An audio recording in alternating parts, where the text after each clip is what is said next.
La mission protestante coréenne au Congo a ordonné des pasteurs, 3 candidats de sa communauté qui ont suivi le séminaire orienté sur l'engagement du serviteur, le séminaire de 4 jours qui les a suffisamment outillés afin qu'ils puissent accomplir l'œuvre des dieux. Ce ministère pastoral permettra à ces ministres du culte de mener à bien la mission laissée par Christ et de faire de toutes les nations les disciples. Figurant sur la liste des pasteurs de la communauté de la mission protestante coréenne au Congo et ont pris part au séminaire orienté sur l'engagement constant du serviteur en vue de l'accomplissement de l'œuvre de Dieu, à l'instar de Jésus-Christ, 3 candidats ont été ordonnés pasteurs par le révérend pasteur Étienne Banza de l'église Les Semeurs et représentant légal de la mission protestante coréenne au Congo ce dimanche 14 août. Ce ministère pastoral leur permettra de pérenniser la vision prônée par Jésus-Christ qui est d'aller et de faire de toutes les nations des disciples. La consécration, c'est un événement important dans la vie d'un serviteur de Dieu.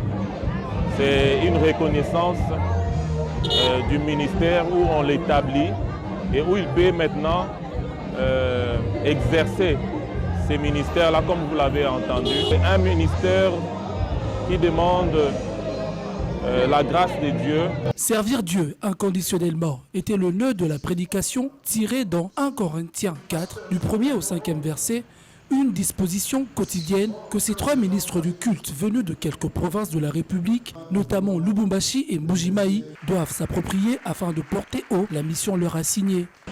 Pour montrer qu'on est fidèle à Dieu, il faut se poser des questions. Est-ce que j'ai gardé l'amour pour Dieu dans ce monde qui change? La vie pastorale, c'est une vie de simplicité.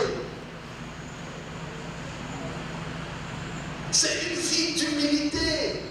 Au terme de la prédication, place à la liturgie de consécration de ses membres, à travers une cérémonie rendue publique sous le regard admiratif de l'Assemblée sur fond des psaumes.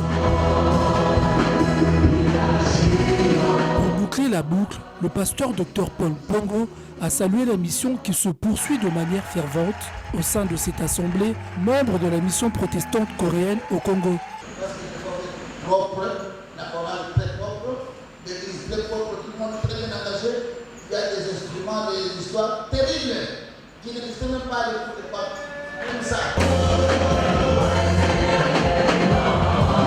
C'était dans une attitude liturgique que les cantiques d'action de grâce ont ponctué cette journée de consécration avec l'Assemblée qui est plus qu'heureuse d'accompagner ses fils dans cette lourde responsabilité.